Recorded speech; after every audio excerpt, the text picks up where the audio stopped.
दीनबंधु साहू स्मृति सम्मान 2026 आम प्रदान कर सुजोग मिलला।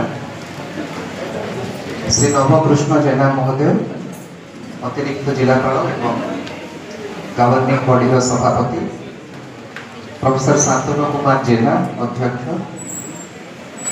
प्रोफेसर जयकृष्ण बराड़ आज मुख्य वक्ता, उपस्थित समस्त गुरुजन, उपस्थित समस्त रिटायर्ड अध्यापक अध्यापिका एवं सर्विंग अध्यापक अध्यापिका, उपस्थित समस्त छात्र छात्री एवं गणमाध्यम प्रतिनिधिगण समस्त को मोर नमस्कार, मोर नमन।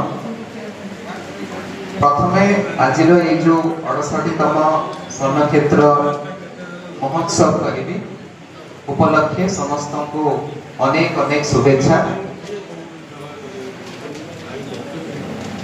एते बड़ अनुष्ठान, एते पुराना अनुष्ठान, एथरो अनेक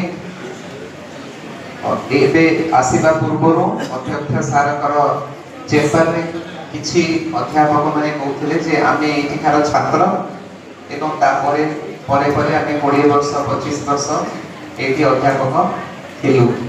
कारण एटा गोटे सुजोगर कथा जो अनुष्ठान रे आपण माने पाठ पढि छथि सेठी एते समय पिला मानको पाठ पढि छथि।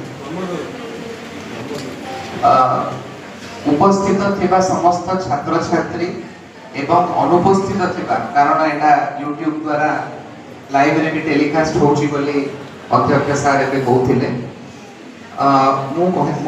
मो एतिकी कहिबी जे जो माने आमे शिक्षा अध्ययन करूछु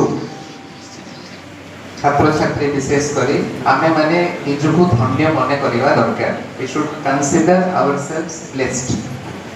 या कारण है जे जेहेतु मु शिक्षा विभाग रे किछि वर्ष थिली एठी जिलापाल हवा पूर्व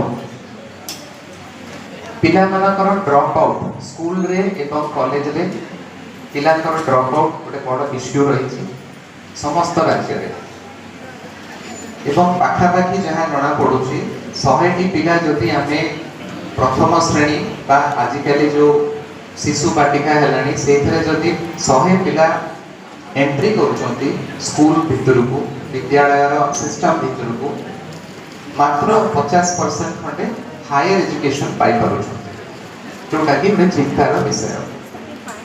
तेणु जो माने अच्छु